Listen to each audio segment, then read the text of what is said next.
Can't fool me again. You can't fool me again. You hold me down for a very long time. Can't buy sugar, we can't buy lime. Can't buy scallion, we can't buy time. You can't fool me again. Can't fool me again. You can't fool me again. You hold me down for a very long time. Can't buy sugar, we can't buy lime. You touch up line and a resort to cry. You can't fool me again. What we gonna eat no money, what we at you, eat no at you. Covid money, miss away in the yellow rat you. Use the youth, the money, waste my musta man to statue. Say me like a catch you, but we got in a figure you. Take the script of money, gal and say that it's not you. One day the man above me up him, I got a bet. Too much it in the kitchen, so my fly well like a patu. My singers and DJs and social media's coming at you. It burn me. 300% raise. It burn me. Garbage pile of it. It burn me. Give the teacher them raise. It burn me. I see corruption face. It burn me. Mash down the people them house. It burn me. Every day appear arms out. It burn me. Appear money them a thief. It burn me. And them a sell out the beach. Can't fool me again. You can't fool me again. You hold me down for a very long time. Can't buy sugar, we can't buy lime. Can't buy scallion, we can't buy time. You can't fool me again. Can't fool me again. You can't fool me again. You hold me down for a very long time. Can't buy sugar, we can't buy lime. You touch up line and a resort to crime. You can't fool me again. Come me say big up all the charities and all of the givers. Some a go like say them powerful, me no make a bigger. The already promises, none of them not deliver. Cut up the youth, them rap and they down in our river. Member bold money and they lie them tell. Corruption smell and they pocket them swell. When police don't a market like Satan out of hell, go mash up people start like thief when them sell. It burn me. Or they treat the market man. It burn me. Or them a treat the cat man. It burn me. Or they treat the peanut man. It burn me. Or them a treat the dirt man. It burn me. Or them a treat the son man. It burn me. Or them a treat policeman. It burn me. How them a treat soldier man. It burn me. How them a treat everyone. Can't fool me again. You can't fool me again. You hold me down for a very long time. Can't buy sugar, we can't buy lime. Can't buy scallion, we can't buy time. You can't fool me again. Can't fool me again. You can't. We don't feel comfortable sitting in Parliament with a Minister of Government who has openly accepted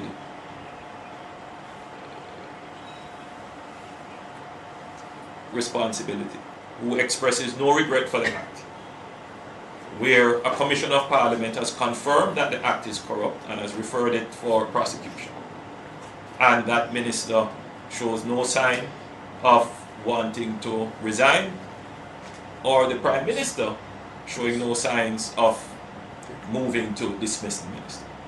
With all the sympathy that one can have for support, this is embarrassing, not only to the government as a party, not only the PNP, but to the government, to Jamaica, to all of us. Our heads bow this morning with this sort of reaction to it. So we have to take firm actions in this regard.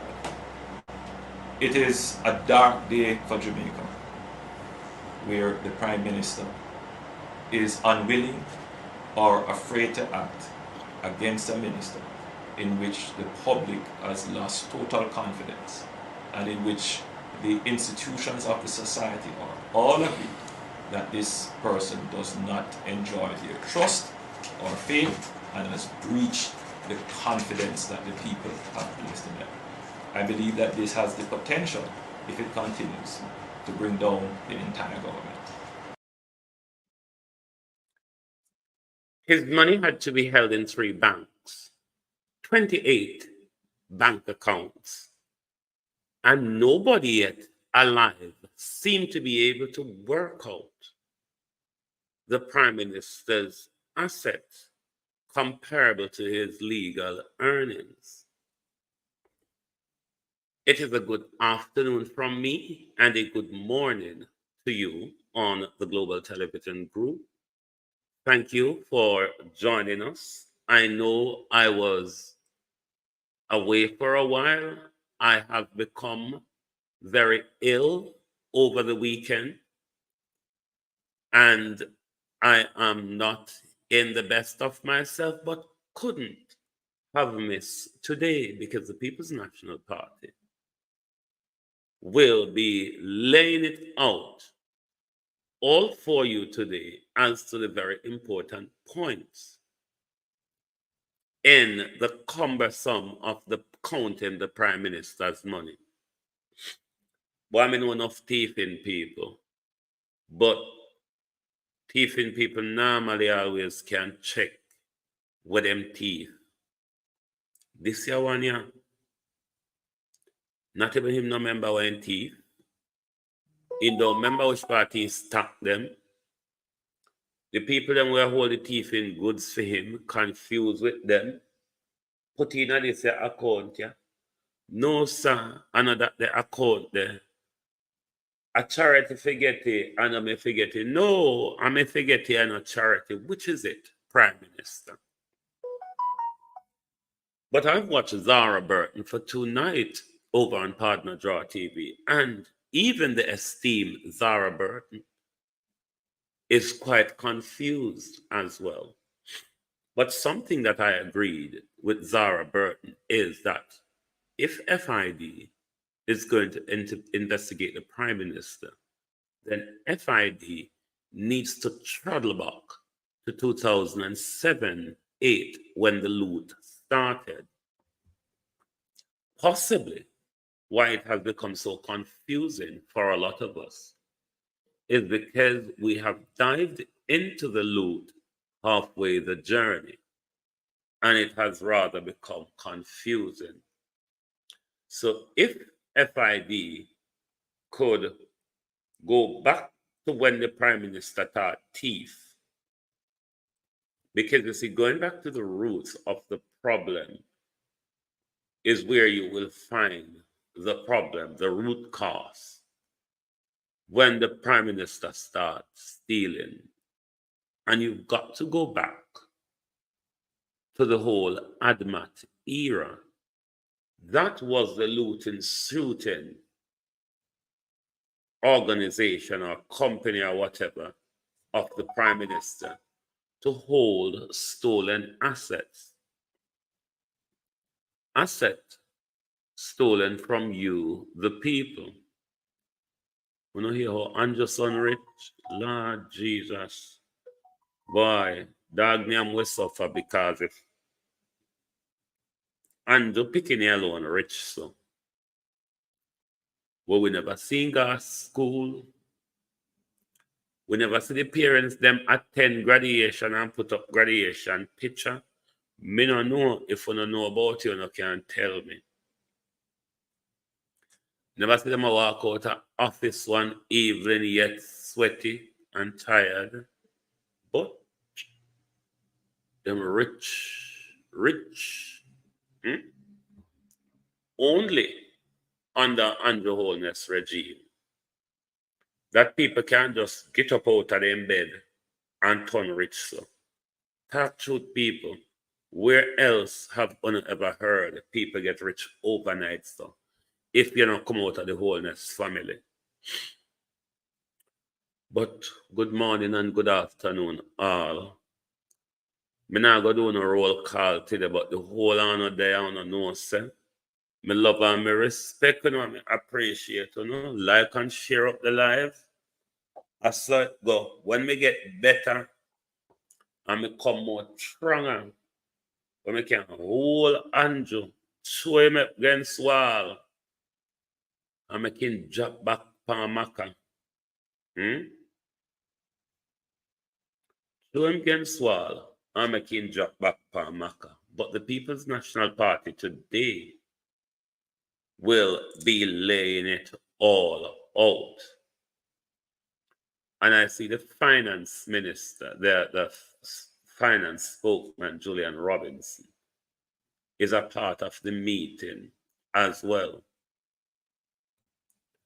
But Nigel can't run so clean. If you listen to Zara Burton, Nigel can't run so clean. A whole Nigel teeth doing it. If you listen, what going Roger, how you doing? If you listen to how the money them just a dash in and dash out a Nigel Clark account or charity or whatever near to election time, Nigel cannot walk off into the sunshine. I want to ask the Integrity Commission this. Is Nigel under the probe? Has Nigel, but then again, we won't know about for them statutory declaration. You know why? Because it's only the Prime Minister and the leader of opposition statutory declaration. But is Nigel under the illicit probe for illicit enrichment, though? And before there's 7 minutes left, I hope 7 minutes will do for the advice I'm going to give Mark Golden now to strengthen the Integrity Commission. Make sure it have teeth where it can bite and draw blood. So at the moment, what it turns out for us with this report, that the Integrity Commission can only expose you. Because the Prime Minister is exposed, he's not been held to account. What we want, though, from the Integrity Commission is a robust body, Mr. Golden, independent of government. And here I'm telling you, Mr. Golden, if you are serious about clearing up corruption in Jamaica, if you are serious about accountability of our public and political class, then there ought to be, under your tenure, Mr. Golden, amendment to the Integrity Commission Act. That amendment would make sure there's independency of the agency and government. Also, Mr. Golden, find a way either to remove the gag clause or make it more people friendly. So we don't have to dance around the mill, Mr. Golden, to know criminal politicians. But the teeth I'm talking about. Now, when you amend the Integrity Commission Act, the amendment, Mr. Golden, should include FID as a branch of FID as a part of the Integrity Commission. Therefore, Mr. Golden, they will have the necessary workings within the Integrity Commission to do the necessary investigations they need to do. Now, making the Integrity Commission, the Fed a part of Integrity Commission, Fed needs certain powers. They need the power of subpoena, Mount Golden. They need the power to question on the oath. They need the power to lay charges against those they're investigating. If we don't have something like that, Mr. Golden, investigating corruption at the top, it will be pretty much a game of dancing around the mill as it is at the moment, where we can't get clarity on the conclusion. So a serious way to deal with corruption is to amend the Integrity Act, include FID as one of the branches or columns of the Integrity Act, with power to question under oath, power to subpoena, power to arrest, power to charge. If that is not done, Mr. Golden, it won't make any difference. It's the same old we're going to have with politicians keep riding continuous roughshod over the public. So to show us that you are more serious than the PNP then when it comes to corruption, clearing it up. Because there's a good saying in Britain, you know, Mr. Golden. If one doesn't have anything to fear, they don't have anything to hide.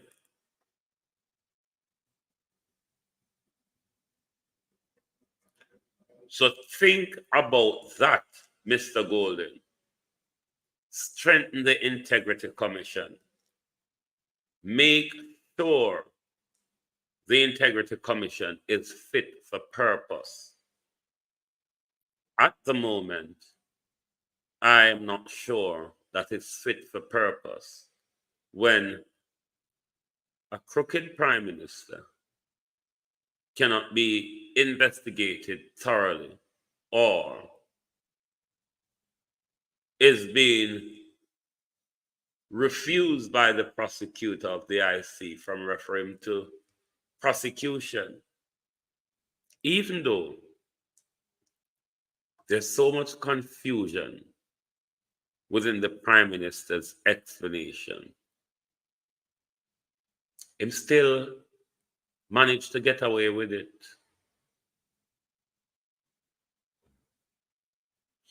Yes, Elaine Campbell, that as well to Mark Golden, power of sequestration, so they can seize asset, go to court and get a warrant to seize the assets of people like Andrew Holness, who cannot account for the great old big piece of loot what the prime minister have, where everybody assist the prime minister with him money, him children, him sister, him friends, him mother, him father. But Jamaica Labour Party still think, or Cliff Hughes.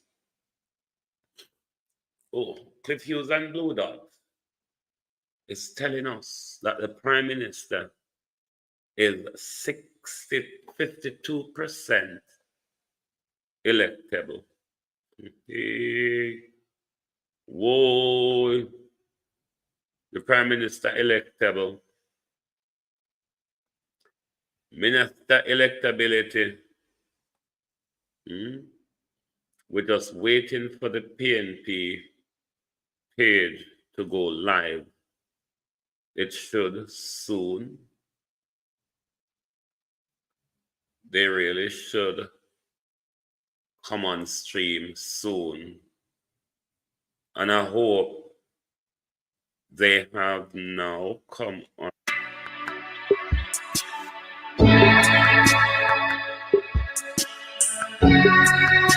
So the People's National Party will be coming on stream soon.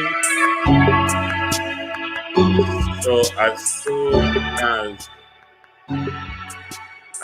they're on stream, we will vacate for you and turn it all over to the People's National Party, as they will be bringing to you today what we would call in the propaganda world the stories of the report coming out against those crooked government we've ever had in our country. One of the biggest looters of our public. We've never had a prime minister, possibly 28 bank accounts and a trailer load money that the prime minister or anybody around him is able to count. We are still waiting to see if central executive have any shame at all. Because we know them not on a shame. Because if Cliff go to poll and come say, oh, 52% of the people say they'll still vote for the prime minister. Okay, Cliff. Okay, Cliff. Okay, Cliff. Okay. All right. We heard that. But we're just waiting. At home and abroad. Welcome to the People's Parliament, where we will discuss the Integrity Commission's report concerning the Prime Minister's statutory declarations. I am Cleveland Tomlinson, Junior Spokesperson for Finance and Planning. We have assembled a panel who will help to dissect the findings of the report. Joining me are the Leader of Opposition and President of the People's National Party, Mark Goldin. Greetings. Deputy Leader of Opposition Business in the Senate and Opposition Spokesperson for Justice, Senator Donna Scott Motley. Member of Parliament and Opposition Spokesperson for Finance and Planning, Julian Robinson. And Leader of Opposition Business in the Senate and Opposition Spokesperson for National Security, Senator Peter Buttlin. Thank you for joining me. How are you doing? Good. Thanks. Yes. So originally, this discussion was intended to be live, but we're having a pre-recorded forum. We're here where we are. Opposition leader, why are we here? Why are we doing this? And why is this important? We felt it's important to break it down, distill it, so that the public has a better idea of what's actually in it. We'd originally planned to do this live on Tuesday afternoon. After we had sent out our notice that we would be doing this, a notice came out saying that Parliament would be convened for Tuesday. So we decided to pre-record it because we have to attend Parliament on Tuesday afternoon. So we are here because we want the people to understand what is contained in the report, given the seriousness of what the findings indicate. And we have compiled questions that we have seen on social media and those that have been given to us through WhatsApp messages, etc. Now, on August 31, 2023, Prime Minister Andrew Holness was told in a face-to-face meeting that he was under investigation for possible illicit enrichment for over a year. And he said nothing whilst maintaining he was unaware of the reason for his declaration not being certified. Senator Motley, what do you make of this? Well, let me say, first of all, Cleveland, that this is not a happy moment for the People's National Party, and it cannot be a happy moment for the country. Because it is clear, no matter how you look at it, that the Prime Minister has been unable to be certified for a number of years. And in responding to questions asked about it, he said that he did not know why, that he had provided all the information which was required. Now, as it turns out, we can debate the date. He says he was unaware before the 18th of August, but it was clear from the correspondence and the detail which was in the report that he was aware that he was being investigated. The word illicit enrichment, as you said, was used late, in my view, quite late in the investigation. So, Cleveland, a leader is expected to have a higher ethical standard because he or she will have to set the tone for what is right and wrong in the country.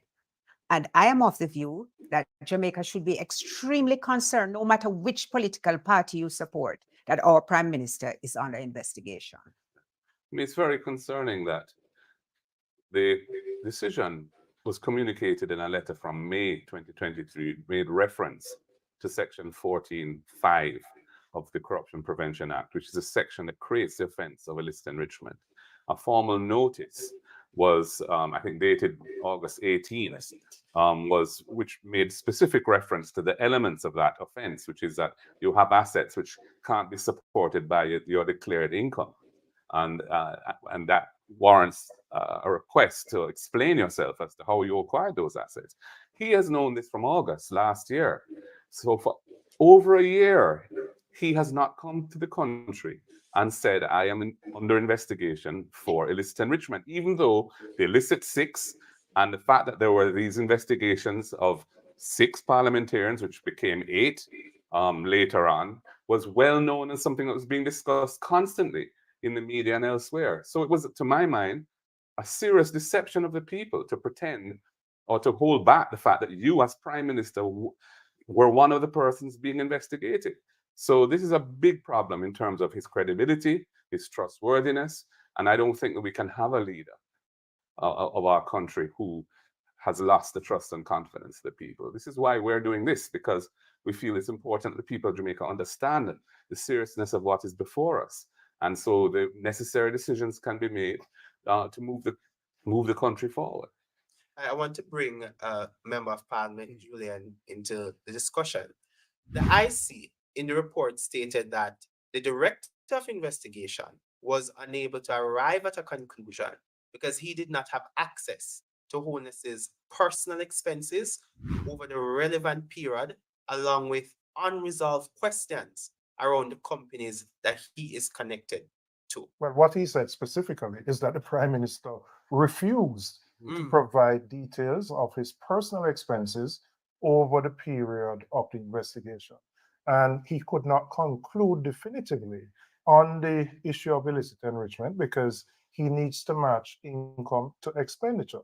So here it is that you have a situation where the investigator is prevented from doing his work because the information he needs from the Prime Minister has not been made available to him. He goes on further to say that there are sources of funding for the 3 or 4 companies that the Prime Minister is involved with that he cannot ascertain where the funds have come from. And that is the main reason he has made a referral to the Financial Investigation Division, which investigates financial crimes. One of the assets that you spoke of a while ago was an asset that Holness acquired in 2019. And the source of funding for that asset remains unexplained, Senator Bunting. This is actually one of the more disturbing features, because what the investigation of the Integrity Commission has revealed is that funds were used from a charity. It's called Positive Foundation Jamaica. Positive Jamaica Foundation, a charity which, by definition, would have charitable purposes. And some funds in the region of approximately $32,000 US dollars were diverted to pay for a bond in the name of Mr. Holness. Or his company, his personal company. And I believe at some point it may have been either in his or his personal holding company, which he owns 100%. And it remained in that form for the life of the bond until it was called. And it was only after the bond had been redeemed and that transaction was now, in a sense, extinct. Is it reasonable? Closed. That, just allow me to finish, that upon questioning by the Director of Investigation, that an attempt was made to repay that charitable foundation. So approximately 4 years had elapsed when the funds from the charitable foundation had been used to partially pay for a bond in the name of or for the benefit of Mr. Holness. And the interest payments on the bond went into him or his personal company's account. And it's only when the Integrity Commission itself looked into this thing and said, hey, but some of the funding for this, 32,000 US of the 94,000 US cost of the bond came from a charity with which Mr. Holness is very closely associated as a director. that the necessary rearrangements of the thing were done and the money was returned to the charity. So for several years, he declared that bond as being his or his company's, and he received the payments under that bond for his or his company's account. So it is But not Cleveland, reasonable to assume that the Prime Minister would not have known but that not the entirety of the funds that were used to pay for the bonds were attributed to him. It's not reasonable. He had been getting statements regularly, which showed that the entirety of the amount was in a bond in his name or his company. And the documentation he signed with the broker that he bought the bond through reflected that him or his company as being the purchaser of the bond. But he made the arrangements for the 32,000 to be paid by the charity into the purchase account to buy the bond. And leader, this is in the context of legislation which was introduced to prevent exactly that with charities. If I was a donor to this charity, and was to learn that the charity's resources, which are intended to be for charitable purposes, helping poor people, helping people who are sick or needy, were being used to purchase a financial asset for the Prime Minister's personal company, I would be very upset about it. And that I know as a fact that foundation receives funding not only from Jamaica, but from outside as well. So it's a very serious matter. Right. A part of the discussion that we have noted in the public domain is where the Director of Corruption Prosecution ruled that there is no evidence to support that the Prime Minister would have omitted willfully and intended to omit information from his statutory declarations. So there are two separate investigations that emanated from the Prime Minister's statutory declarations. I want you to discuss that first and tell us what were those two separate investigations. One relates to the omission of information for which the Director of Corruption Prosecution ruled, and then the second investigation was around illicit enrichment. Well, I would say on the 4 accounts, there were 2 related to his parents put his name on, one with a former constituency manager and another one. Now, it's important to look at the detail. The Director of Investigation said he brought to Mr. Holness's attention on 3 occasions that his name was in fact on the accounts. And in spite of that, Mr. Holness did not declare those as part of his declaration. Secondly, and even more importantly, the Director of Investigation found that in 2 of those accounts, monies were flowing through the accounts from accounts solely controlled by Mr. Holness and to accounts solely controlled by Mr. Holness. So in essence, he's saying Mr. Holness said he knew nothing about these accounts, but funds are flowing in the region of millions of dollars. Deposits put in today, taken out the following week. 2 accounts controlled solely by him. So the question is, was Mr. Holness being truthful when he said, well, it's my parents' account and I don't know anything about it? I'm seeing a comment here on social media that we just bad mind over this side and that we don't want the Prime Minister to get rich. Is that the case, Comrade Leader?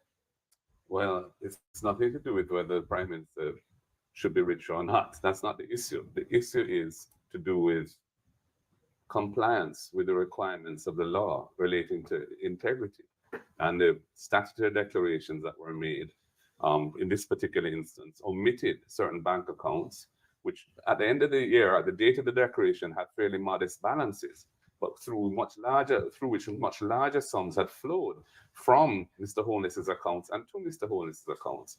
And that was a basis upon which the Director of Investigations referred it to the corruption prosecutor to say, was this a deliberate falsehood on the declaration? Ultimately, she ruled that that could not be proved, and there was no prosecution to flow from that. But this was a relatively small matter in the scheme of this report.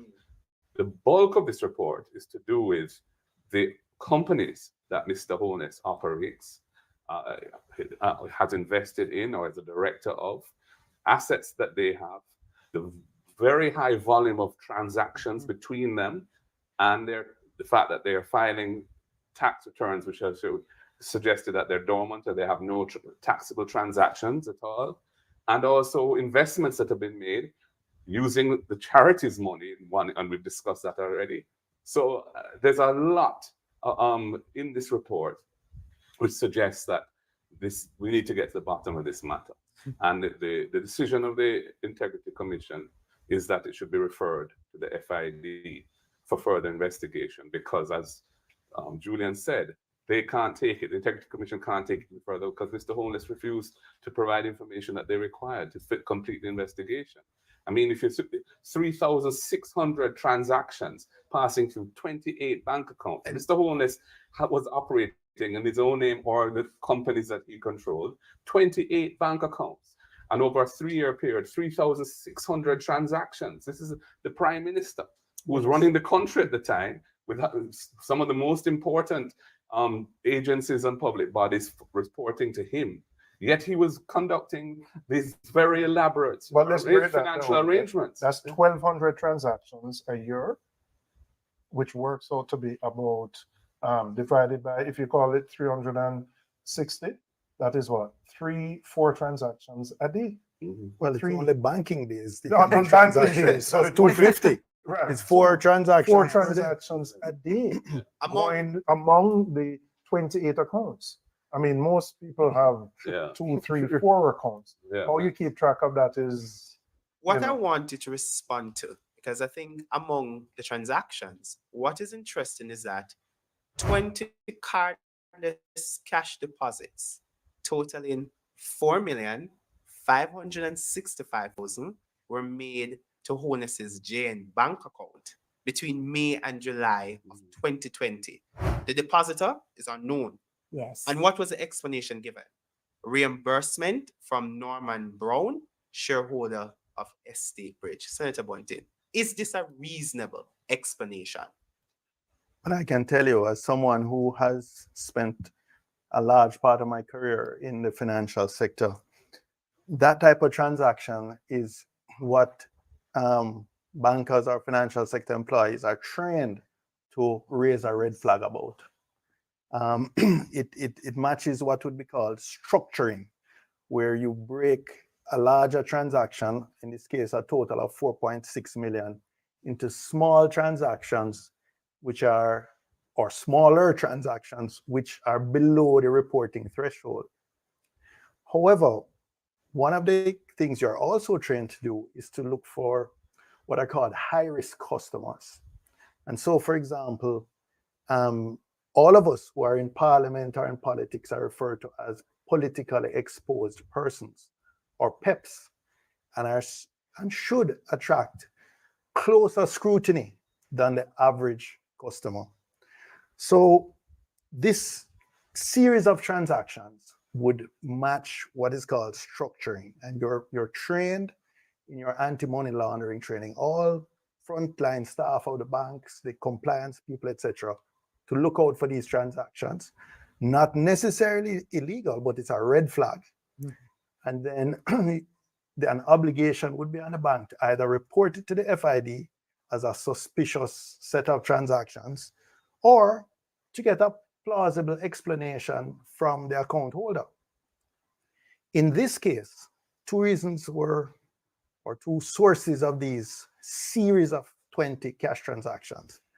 One was that Mr. Holness's business partner in Estate Bridge and the chairman of UDC owed him, HAJ. and Housing Association of Jamaica owed him some money.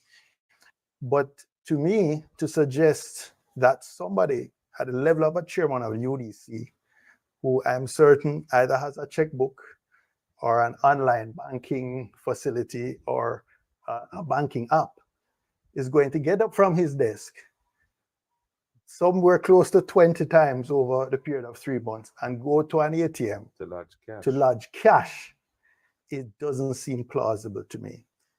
The other source was rent of a Mona property, I think it was referred to. No, unless you're operating some sort of back road operation, usually rent is collected once a month.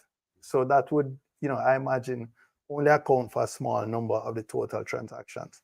So even if that were the case, there's still a lot to be explained, and it would, and I can speculate that this is probably one of the reasons why a referral has been made to the FID. It's I think that's a fair comment. because every person who is trained in anti-money laundering or sensitized to money laundering would quickly be able to pick up that this is one of those red flag transactions. That transaction disturbed me for the reasons that Peter outlined. And because also, even with attorneys, there are certain obligations now which you have, because you're supposed to look at a transaction like that and actually report on it. Now, the other transaction which concerned me was the one where the account was opened at NCB. Mhm. It was opened with no money in it. And I didn't know you could open an account with no money in it. A couple of days later, there was a deposit of a little over 143,000 US dollars. In the context of the discussions which we have been having about SSL, I believe that the Prime Minister needs to address this and explain how and why that money came into his account from SSL. It was deeply concerning to me, and I'm sure that it must be deeply concerning to all the people who not only lost money, but know people who lost money. And the number one concern is what happened to borrowed money. Now, I'm not casting any aspersions on this situation. I'm just simply saying that the Prime Minister has to have a level of political sensitivity, and he has a duty to come to the country and explain some of these transactions to which we have been alerted by this report. And Comrade Leader, at the press conference that was held last week, you raised the issue of tax compliance and why it is troubling. For our viewers who might not have read the report or understand the issues surrounding tax compliance, I want you to explain it for them and why it's a problem. Well, the report indicates that the tax returns for Mr. Holness's private companies, in one called Imperium that he owns 100% of, and the others that are referred to in the report, for the 2021 year of assessment, financial year, they filed nil returns, meaning that they had no tax, they declared no taxable income and no taxable expenses, tax deductible expenses. Now, that the report says is inconsistent with the information provided to the Integrity Commission by Mr. Holness, which shows that these companies were in fact very active. They had receipts, they had expenditures. As I've said, over 400 million of transactions over the period was passing between these companies, to and fro. So, and the report makes specific reference to items of income that were earned during the period. So the report makes reference to a provision in the Income Tax Act, which makes it a criminal offense not to accurately report one's taxable income when you're filing returns. So this is another very serious matter.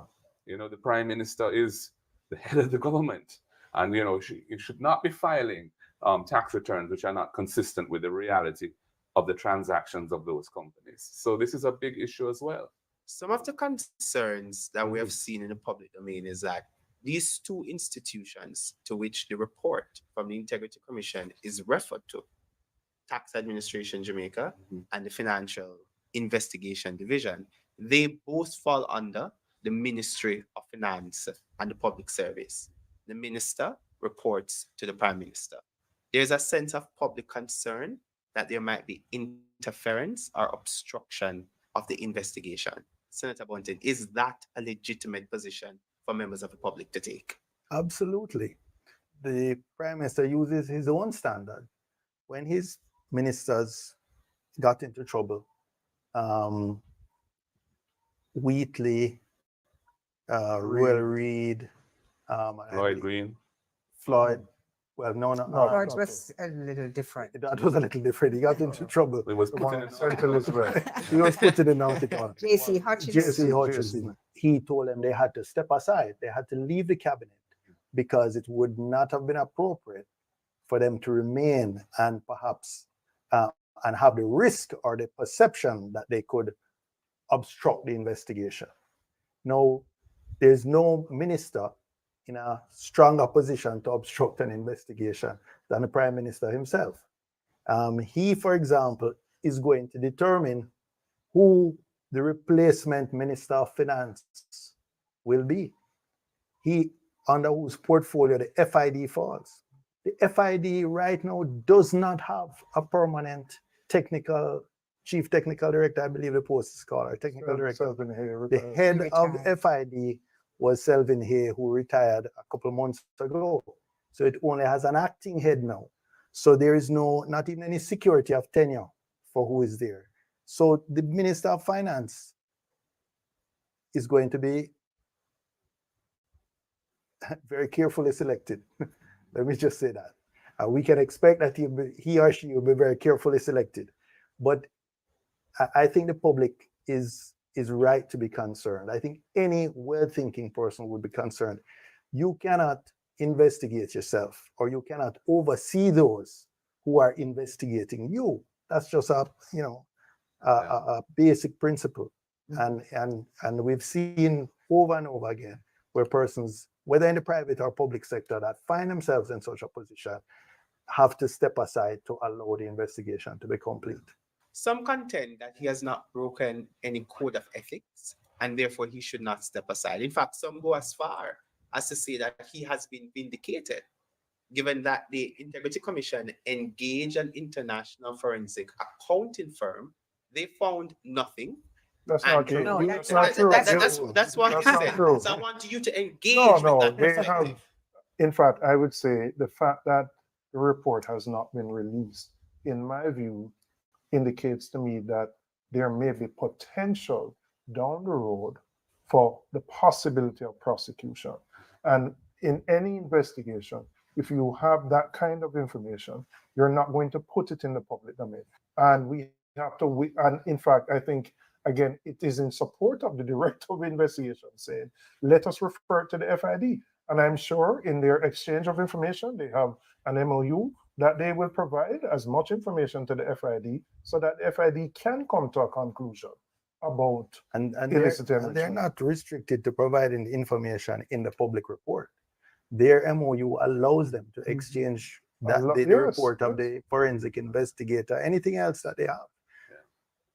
And it may well be that a lot of the information that we have here on the details of the transactions that the companies have entered into, that the forensic investigation that was done was helpful in getting some of this information. But as has been said, it's not sufficient to conclude the investigation, and it needs to be concluded. Why?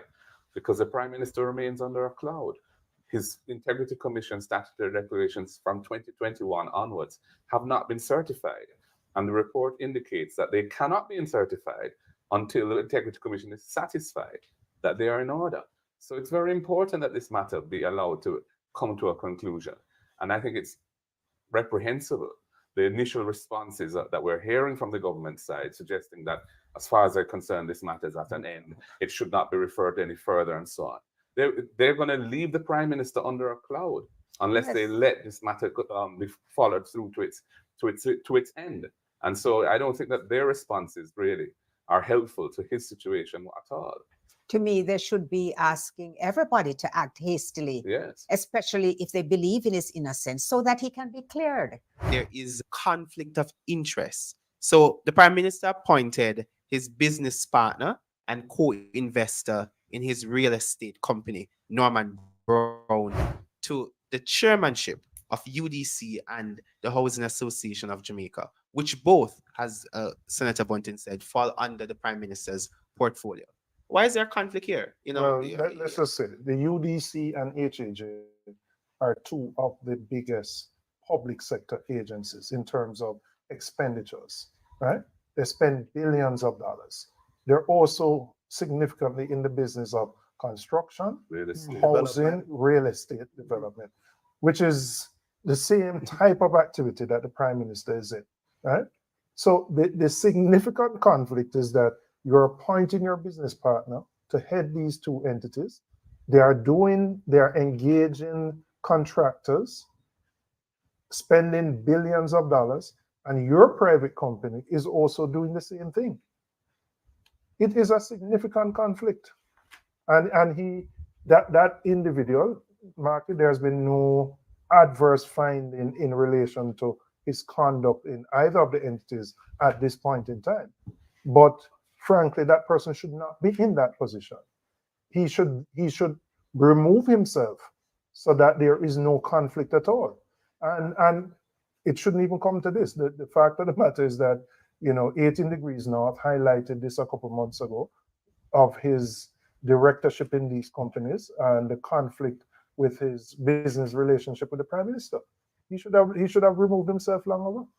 A prevailing view that exists on this particular matter of conflict of interest is that in as much as the Integrity Commission has not laid a charge, so there's this issue of charge. So people see that once there's no charge being laid, then nothing is wrong. Tell me why the moral objection is still in place, still intact, still sound, even if there is no charge being brought. It's interesting. The Integrity Commission developed a code of conduct for politicians. And in hindsight, it's instructive that every PNP member of parliament sign that at the invitation of the leader of the opposition. Not a single member of the GLP signed that. And this code of conduct was largely based on the Nolan principles. 7 principles of good governance. Widely accepted. There is nothing there that you could think of any well-thinking person would hesitate to sign. But yet no one has signed it.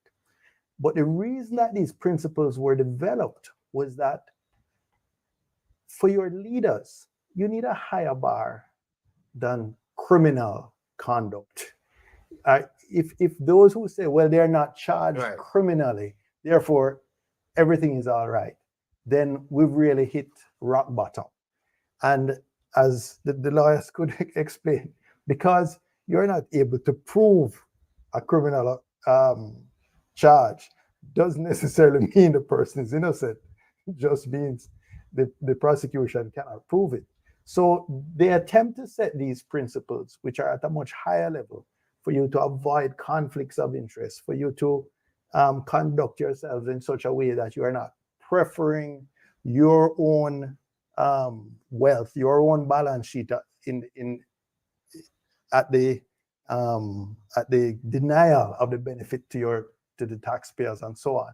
So I think it is really shameful that people are saying because we don't have a criminal conviction, then everything is okay, or a criminal charge, therefore everything is okay. This is not a situation where the Prime Minister has been held to have not acted improperly. What they've said is that there's enough here that it warrants another agency with the necessary powers of investigation to take it to its logical conclusion. They need to get involved. So that is a cloud that is the Prime Minister is operating under now. It is very interesting that Senator Bunting raised the Nolan's principles of conduct for public officials. I note where the report said that some of the findings are antithetical to those principles. Comrade Leader, what happened to the impeachment bill that would seek to remove public officials who contravene these principles of good conduct in office? It's a sad story. Under Bruce Golding, when he was Prime Minister, an impeachment bill was tabled. I think it was in 2010 or thereabouts. It wasn't pursued. And many years later, in 2001, I think it was, when we had the incident with a member of parliament who was caught on video assaulting a female with a stool, and it was 2021. There was a situation of the entire society was in uproar about this, and yet nothing could be done about it in order to ensure accountability. So I reviewed the bill that had been prepared by Bruce Golding, and I did some adjustments to make it more comprehensive so that it could capture not just the conduct in Parliament itself, but conduct by any parliamentarian that brings the office of a parliamentarian into disrepute. And I tabled it as a private member's bill. The JLP in their 2016 manifesto said they would be passing impeachment legislation, but they have not allowed this bill to go forward. I wanted it to be sent to a joint select committee so that stakeholders in and outside of Parliament could weigh in on it, and we could come up with, tweak it to the extent necessary to make it a something that would really enhance the governance and the accountability of public officials. It has not been allowed to go forward. And in fact, in the Constitutional Reform Committee report, which our representatives did not sign, they have recommended that we not have an impeachment provision in our Constitution. And the majority on that committee are persons who were appointed by the government. So their view on this has been flip-flopping, and it has been inconsistent. And we feel it is necessary that there must be something in the Constitution that would deal with delinquent behavior by parliamentarians, elected officials or appointed senators, so that if their conduct brings their office into disrepute, something can be done about it. So the next PNP government will pass the impeachment bill in Parliament. Yes, we will be pursuing it. And, we hope that we can get consensus around it, because I don't personally believe that the constitutional amendments that don't enjoy bipartisan consensus is not the way to go. We've always proceeded on the basis of consensus around constitutional change. Now, this is a position that the JLP had been putting forward before, that they want to see impeachment happen. I'm hoping that they will revise their current view and we'll be able to move forward with consensus on this thing. And I hope that society as a whole will get behind it, but we will be pursuing it. On the matter of revision, the Prime Minister has called for a revision of the Integrity Commissions Act. What is the opposition's position on that? Well, we are presently reviewing, we have a joint select committee, which is reviewing the Integrity Commission Act. We have not concluded those deliberations. So I personally was a little taken aback when he says, I will change the law, because we are contemplating what sort of changes we would want to see in the legislation. Listen, Cleveland, let's be clear. Nobody likes to complete a statutory declaration. It is extremely invasive. There are things that you will forget because they happened a long time ago before you became a parliamentarian, and you might just not recall some of the things. It's an uncomfortable position to be in, and an uncomfortable position for your family to be in, because they come under scrutiny simply because they are your family, not because they are involved in politics. But you see, this country needs to be aware that they are the ones that determine what kind of Jamaica we have. And that is why it disturbs me when you say that there are people who think that nothing has happened at all. If we don't begin to hold our leaders to a higher standard of accountability, all we will have is a declining sense of morality. The public needs to get engaged in reforming this country in the way that it needs to be done. And their contribution will be to say, no, we're not putting up with this. I'm very suspicious of the motivations of the government in relation to the Integrity Commission, because their desires to amend it is to weaken it as a reflex to reports which are adverse to them. So they clearly are motivated to dismantle it, neuter it, and make it as ineffective as possible. I'm in favor of nurturing that institution and making it more effective. And the Integrity Commission itself, in its annual reports, have pointed out things that they would like to see adjusted in the legislation. I'm in favor of a review of the legislation. Yes. I'm in favor of making it more cohesive, more effective. I am not in favor of undermining the effectiveness of the Integrity Commission. Corruption is a big problem in the country, and it flows into the crime and violence problems that we have, the lack of trust of the people in their elected officials, and so on. We need to clean up Jamaica. Yes. And we need to clean up public life. And the Integrity Commission is an important part of doing that.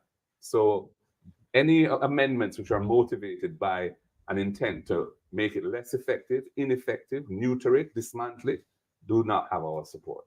The FID is a member of what's called the Egmont Group.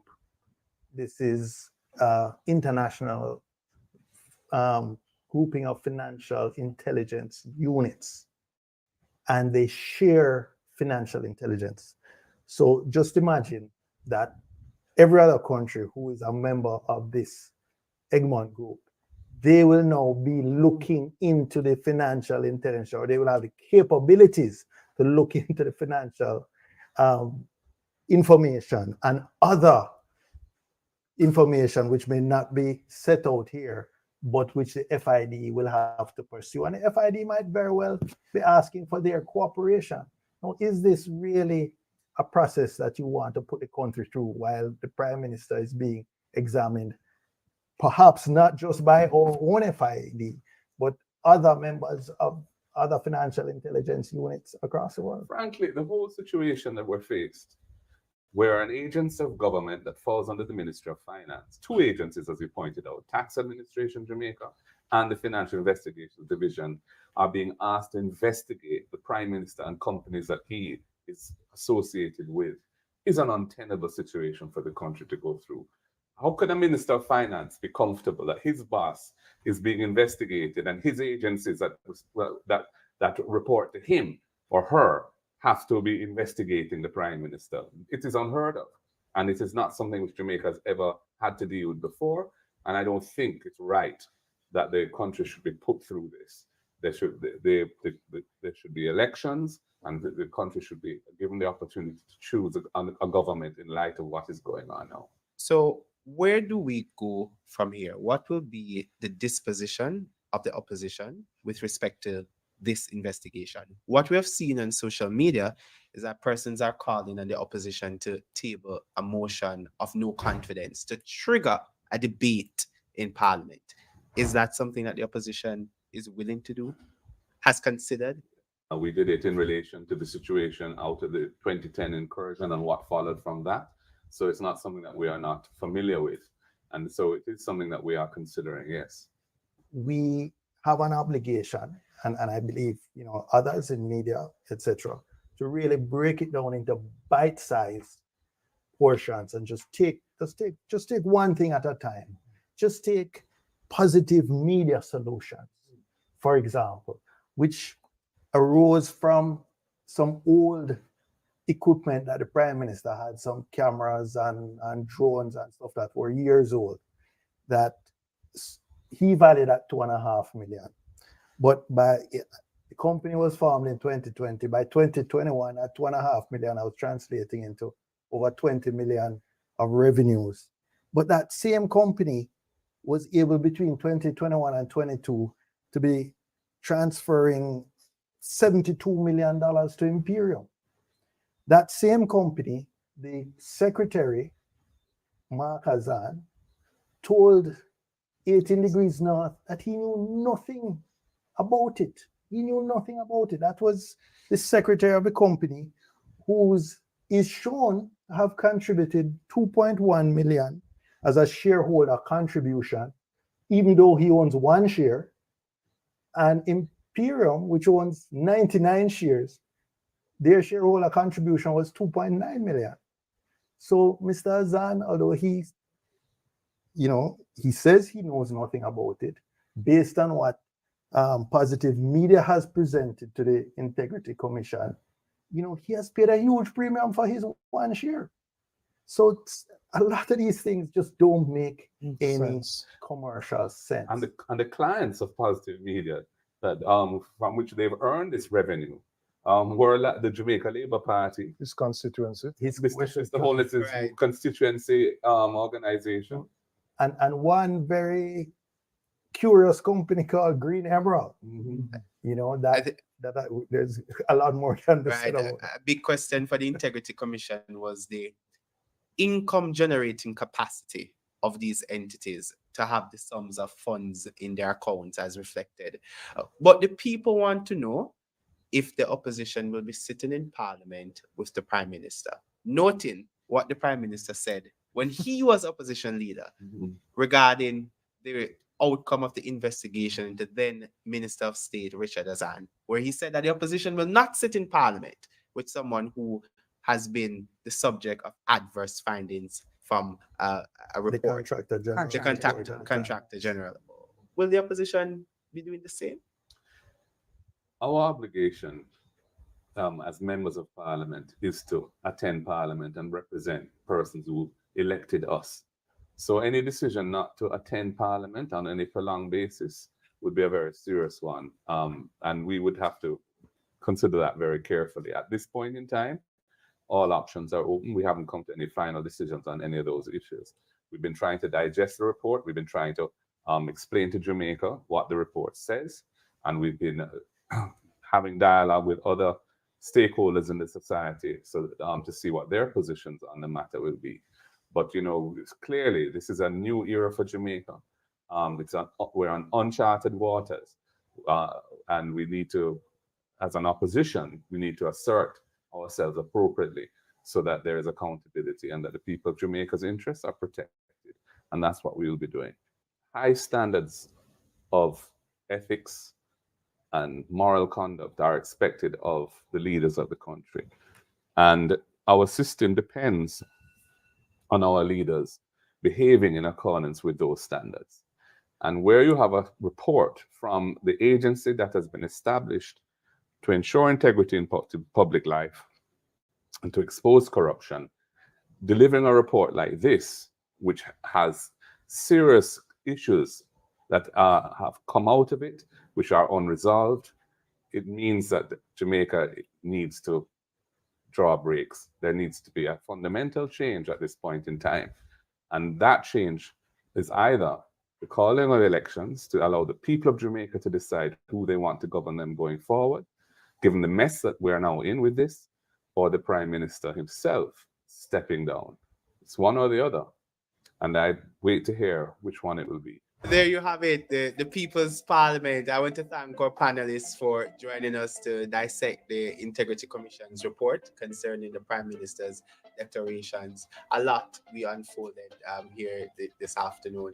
But thank you so much, and thank you for tuning in. And I urge you to read the report for yourself and stay tuned with the issue. Follow up with the issue and let your voice be heard. Thank you very much.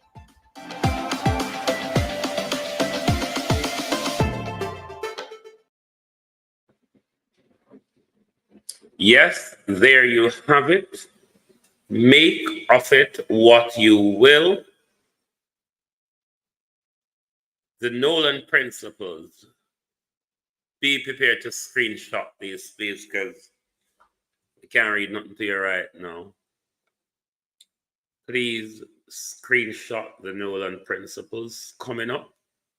These are the principles that your Prime Minister refuses to abide by, refuses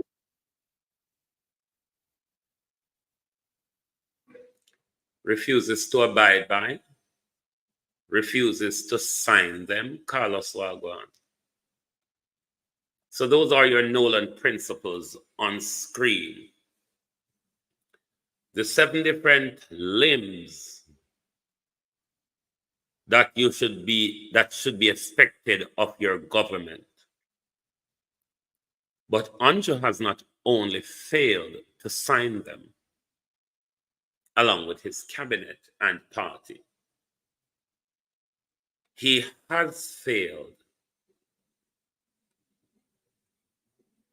in adhering to them. But I want to say this to you, Prime Minister. Convince Global Television that the movements of money between your companies and your 28 account is not money laundering. Prove that. Prove, Prime Minister Andrew Holness, based on the confusion in your account and the movement of money, that you, Prime Minister Andrew Holness, is not laundering money.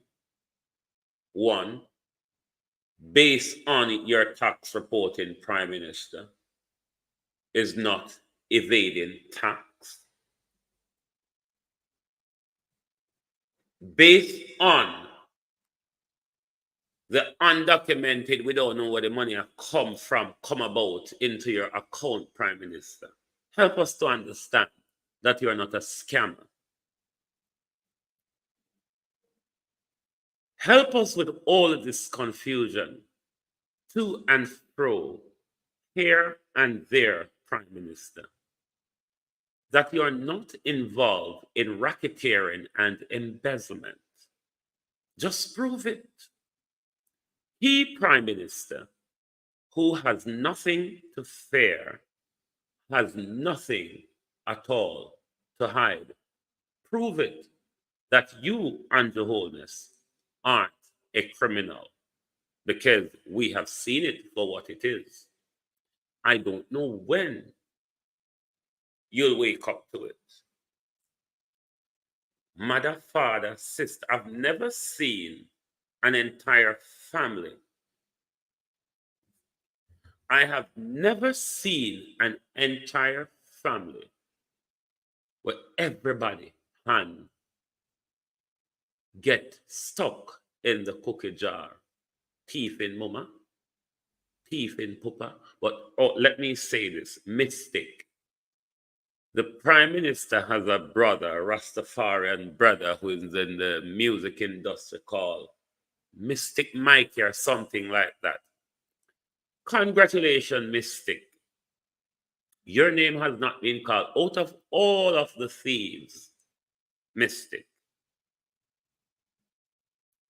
Out of all of the thieves, Mystic, your name, mafia government, cartel government, charlatan government, a government of wrongs.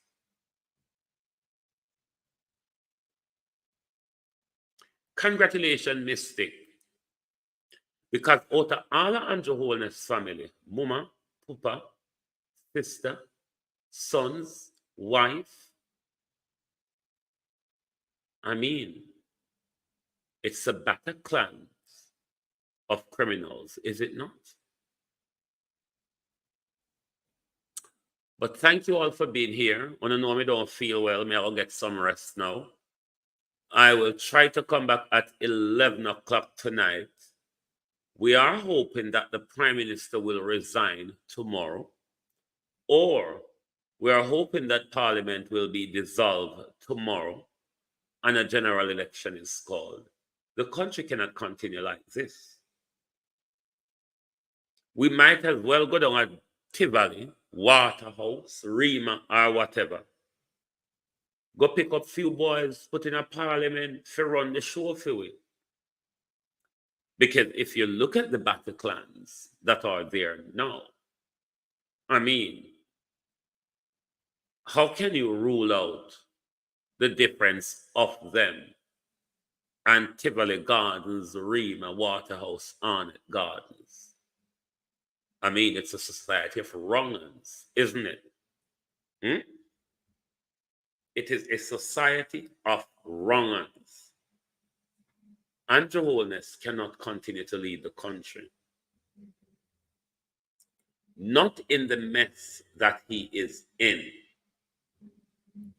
If we are to listen to the Prime Minister's word, today would be the best time for Prime Minister Andrew Holness to step aside.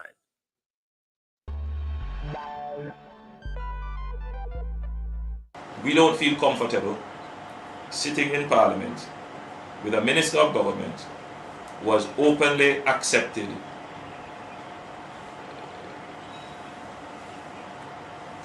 responsibility, who expresses no regret for the act, where a Commission of Parliament has confirmed that the act is corrupt and has referred it for prosecution, and that minister shows no sign of wanting to resign, or the Prime Minister showing no signs of moving to dismiss the minister.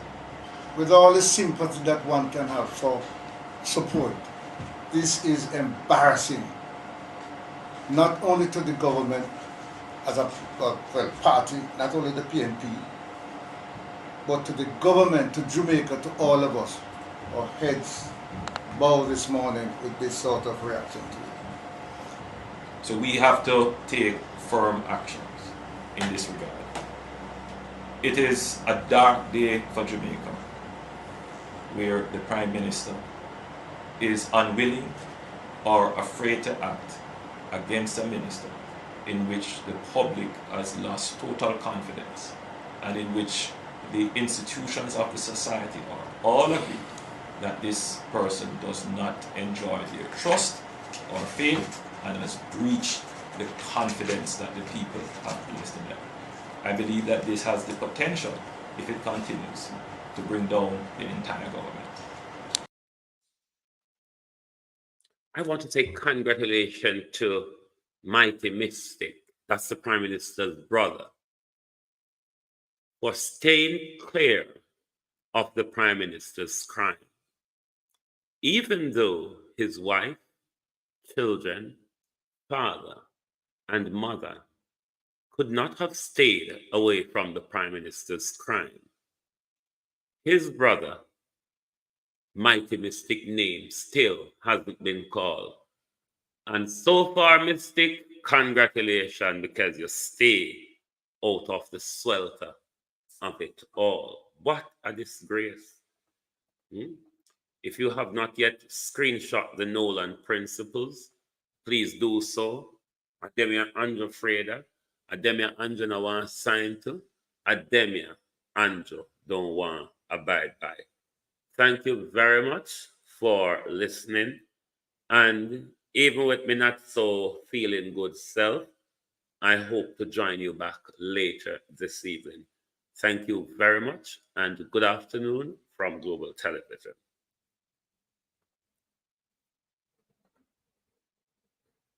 Oops. And live.